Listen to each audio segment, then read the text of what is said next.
صفوں کا سیدھا کرنا اور اس میں خالی جگہوں کا پر کرنا یہ ایک ضروری کام ہے۔ بعض علماء نے اس کو سنت مؤکدہ کہا ہے اور بعض علماء نے اس کو واجب قرار دیا ہے۔ رسول اللہ صلی اللہ علیہ وسلم کے احادیث اس بارے میں بہت ہے اور بہت تاکید فرمائی گئی ہے۔ بخاری اور مسلم کی ایک حدیث میں ہے سووا صفوفکم فإن تسویۃ الصف من تمام الصلاۃ، صفوں کو سیدھا کرو کیونکہ صفوں کا سیدھا کرنا نماز کا مکمل ہونا ہے۔ دوسری بخاری اور مسلم کی ایک حدیث ہے عباد اللہ لتسون صفوفکم او لیخالفن اللہ بین وجوہکم، کہ صفوں کو سیدھا کرو ورنہ اللہ تبارک و تعالیٰ تمہارے دلوں کے درمیان اختلاف پیدا فرمائیں گے۔ تو بہت سخت وعید ہے۔ اس طرح ابو داود اور نسائی کے ایک حدیث میں بھی رسول اللہ صلی اللہ علیہ وسلم نے اس پر وعید ارشاد فرمائی ہے۔ فرمایا من وصل صفا وصلہ اللہ ومن قطعہ قطعہ اللہ، جو صف کے ساتھ ملے گا اللہ پاک اس کو اپنے رحمت سے ملائے گا، اور جو صف سے کٹے گا اللہ تبارک و تعالیٰ اس کو اپنے رحمت سے کاٹ دیتے ہیں۔ اب ہمارے ہاں پاکستان میں نماز سے پہلے تو صفوں کو سیدھا کرنے اور اس میں خالی جگہوں کے پر کرنے پر عمل کیا جاتا ہے۔ اقامت کے وقت امام لوگوں کو بتاتے ہیں کہ صفوں کو سیدھا کرو اور خالی جگہوں کو پر کرو، لوگ بھی اس پر عمل کرتے ہیں۔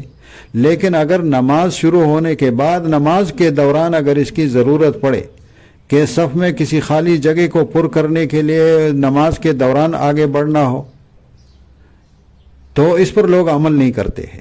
اگر دوسرے ملکوں میں لوگ جو عربوں میں یا ملیشیا یا کسی اور ملکوں میں لوگ اس پر عمل کرتے ہیں اور ان کو دیکھتے ہیں تو سمجھتے ہیں کہ یہ ان کے مذہب کے اندر ہوگا، ہمارے مذہب کے اندر یہ جائز نہیں ہے۔ تو لوگوں کو یہ مسئلہ معلوم نہیں ہوتا ہے، بلکہ بعض لوگوں کو مسئلہ معلوم ہوتا ہے وہ بھی عمل نہیں کرتے ہیں۔ اس لیے اب تک جو ہے یہ ماحول نہیں بنا، وہ بھی اس پر عمل نہیں کرتے ہیں اور سوچتے ہیں کہ یہ لوگ جو ہے لوگوں کو بہت عجیب لگے گا یا جو ہے وہ شرم آتی ہے کہ جو ہے لوگ کیا کہیں گے، تو بس وہ بھی خاموشی سے جو ہے وہی کڑا ہو جاتا ہے، صف کے مکمل ہونے کے لیے جو ہے ایسا عمل نہیں کرتا ہے جیسے دوسرے عرب اور دوسرے لوگ کرتے ہیں۔ تو اس لیے یہ بتانا مقصود تھا کہ اس مسئلے میں جو ہے فقہ حنفی اور دوسرے فقہوں کے اندر کوئی اختلاف کی بات نہیں ہے۔ ہمارے مذہب میں بھی وہی حکم ہے جو ان کے جیسے وہ لوگ عمل کرتے ہیں، فقہ حنفی میں بھی یہی مسئلہ ہے۔ تو اس لیے جو ہے اگر نماز کے دوران صف کے اندر کوئی جگہ جو ہے وہ خالی ہو تو ٹھیک ہے، انتظار تھوڑا کرے تاکہ باہر سے کوئی آنے والا نمازی جو ہے وہ آئے اور وہاں پر کھڑا ہو جائے۔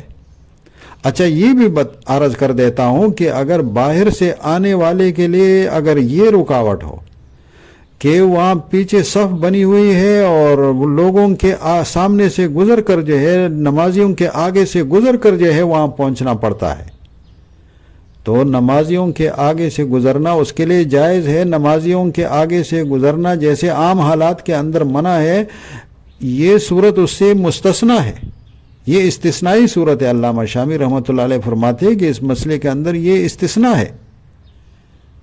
تو گویا کہ نمازی کے آگے سے گزرنے سے وہ فلا یأسم المار بین یدیہ، نمازی کے آگے سے گزرنا اس کے لیے جائز ہے۔ وفی القنی قام فی آخر صف وبینہ وبین الصفوف مواضع خالیۃ فللداخل ان یمر بین یدیہ لیصل الصفوف لانہ اسقط حرمۃ نفسہ فلا یأسم المار بین یدیہ، اس پر اس کو گناہ نہیں ہوگا، تو اس کو جو ہے وہ آگے بڑھنا چاہیے۔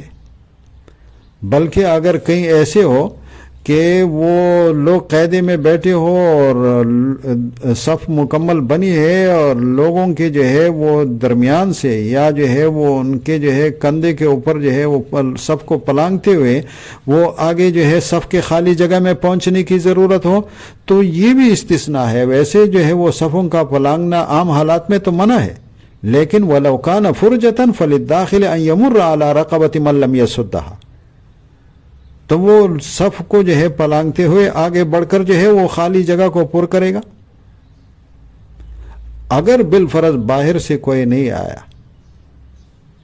تو یہ جو نمازی ہے اس میں پیچھے صف میں مثلاً کھڑا ہے، وہ آگے کی جگہ خالی ہے، تو یہ پیچھے والا شخص آہستہ آہستہ آگے صف کی طرف بڑھ سکتا ہے اور آگے صف کے وہ خالی جگہ کو پر کرے۔ علامہ شامی رحمۃ اللہ علیہ فرماتے ہیں بقی ما اذا رأى الفرج بعد ما احرم هل يمشي اليها لم اره صريحا فظاهر الاطلاق نعم. فرمایا کہ احادیث کا ظاہر اطلاق کے رسول پاک صلی اللہ علیہ وسلم نے خالی جگہ کے پر کرنے کا مطلقاً حکم دیا ہے، تو اس کا تقاضا یہ ہے کہ اگر نماز کے دوران تکبیر تحریمہ ہونے کے بعد بھی اگر اس کی ضرورت پڑے تو وہ آگے بڑھے گا. فتاوی عالمگیری میں ہے وَلَوْ مَشَى فِي صَلَاتِهِ مِقْدَارَ صَفٍ وَاحِدٍ لَمْ تُفْسِدْ صَلَاتُهُ.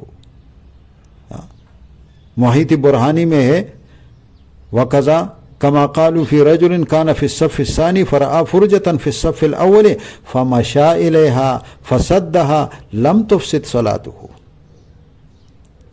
تو اگر وہ اس خالی جگہ کو پر کرنے کے لیے وہ چلے گا، آہستہ آگے بڑھے گا، لیکن یہ آہستہ آہستہ جانا چاہیے. جیسے ابو بکر رضی اللہ عنہ کی حدیث میں ہے کہ ثم دب حتی وصل الی الصف. دبا کا معنی ہوتا ہے آہستہ چلنا، تو تھوڑا آہستہ قدم لے کر جو ہے وہ چلے. ایسے بالکل جو ہے عام حالات کی طرح جو ہے تیز چلنا ہوتا ہے وہ ایسا نہ کرے، کیونکہ جو ہے وہ نماز کے حالت کے اندر جو ہے وہ ایسے کہ کم نہ کم جو ہے وہ حرکت ہو جائے. جو ضرورت کے لیے نماز کی اصلاح کے لیے کوئی حرکت کرنی پڑے تو وہ بھی کم نہ کم ہو جائے. تو اس لیے جو ہے وہ نمازی جو ہے وہ نماز کے حالت میں جو ہے وہ آگے بڑھ سکتا ہے. فقہ حنفی کے اندر اس کی اجازت ہے. اسی طریقے سے وہ اگر جو ہے دائیں طرف جو ہے وہ صف کے ساتھ ملنے کی ضرورت ہو یا بائیں طرف جس سے صف کے ساتھ ملنے کی ضرورت ہو تو وہ نمازی جو ہے تھوڑا سا حرکت کر کے وہ دائیں آ کر جو ہے وہ جو ایک جگہ خالی ہوتی ہے اس کو پر کر سکتا ہے. تو یہ جیسے دوسرے لوگوں کے ہاں ہے اسی طریقے سے حنفیہ کے مذہب میں بھی اس بات کی اجازت ہے اور لوگوں کا اس پر عمل کرنا چاہیے. ائمہ مساجد کو کبھی جو ہے وہ لوگوں کو اس مسئلے بتانے جیسے جو ہے وہ کہتے ہیں کہ صفوں کو سیدھا کرو اور خالی جگہوں کو پر کرو، تو کبھی یہ بتائے کہ اگر نماز کے دوران بھی جو ہے وہ صف کے اندر خالی جگہ ہو تو پیچھے والا نمازی یا دائیں اور بائیں والا وہ جو ہے تھوڑا نماز کے اندر بھی حرکت کر سکتا ہے اور خالی جگہ کو پر کر لے. اچھا یہ بھی عرض کر دیتا ہوں کہ آج کل یہ رمضان میں خصوصاً اس کے اندر بہت بد نظمی جو ہے وہ موجود ہوتی ہے، کیونکہ تراویح میں جو ہے وہ لوگ کبھی جو ہے کچھ رکعت پڑھ کر جو ہے واپس چلے جاتے ہیں، کچھ نئے آتے ہیں، تو ایسے جو ہے وہ جگہ بہت خالی ہوتی ہے. نماز کے سے پہلے جتنی مکمل ہو جاتی ہے. کبھی کبھی جو ہے وہ نماز کے بعد شروع ہونے کے بعد جو ہے تکبیر تحریمہ کے بعد جو ہے اس کی ضرورت پڑتی ہے، تو لوگ جو ہے وہ اس کے اوپر عمل نہیں کرتے ہیں اور ایسے بدنظمی جو ہے وہ تراویح کے نمازوں میں خصوصاً بہت زیادہ موجود ہوتی ہے. پھر یہ جو عورتیں جو ہے وہ ان کے مصلے بنے ہوتے ہیں تراویح کے نمازوں کے میں جو ہے وہ مساجد کے اندر آج کل جو ہے وہ عورتوں کا بھی اہتمام رہتا ہے. ویسے تو عورتیں اپنے گھروں میں نماز پڑھے تو بہتر ہے، لیکن یہ کہ جب مسجد میں آئے اور جماعت کے ساتھ نماز پڑھے تو پھر ان کے لیے بھی وہی احکامات ہوتے ہیں. صف کے بارے میں، جماعت کے بارے میں جو احکامات جیسے مردوں کے لیے ایسے عورتوں کے لیے ہے. النساء شقائق الرجال. تو اسی لیے عورتوں کا بھی اس مسئلے کا سیکھنا اور ان کا بھی اس کے اوپر عمل کرنا اور ان کا بھی جو ہے وہ صفوں کا سیدھا کرنا، خالی جگہوں کا پر کرنا.